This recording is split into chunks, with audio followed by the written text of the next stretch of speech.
guys, may try tayong food ngayon. Food ng Indian. Yun nakikita natin sa Facebook.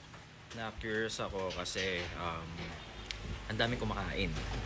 And di ko maintindihan yung sinasabi dun sa video sa Facebook, pero parang siguro sabi masarap. So, eto siya. Nagbutas na ako. Actually, nagbutas na ako. Dinurog ko. Then yung laman nito sa loob, eto. Kinamay ko na din kasi ganun yung nakikita natin, kinakamay. So kamayin din natin. Then sasawsaw yung juice. So okay na natin.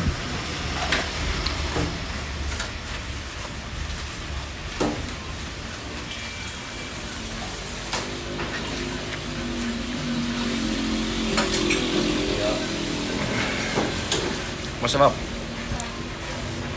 Masarap. So yung lasa niya parang may halong mentol na maanghang, tapos parang mga dahon-dahon na may pagka alam mo yung hash brown na ganun yung lasa. Syempre yung lasa ng beans ganun din, pero ang nagdala talaga yung sauce, yung ginaganon, ayun yung nagdala. Masarap pala yun, lalo pag galing sa kamay. Masarap kumain naman talaga pag nakakamay, di ba?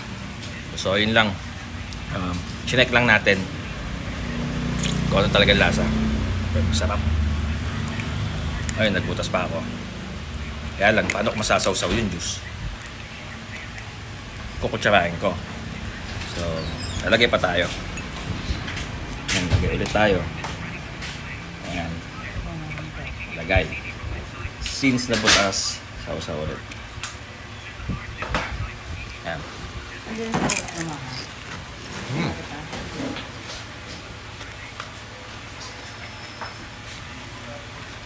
Drop. Drop. Ayan lang.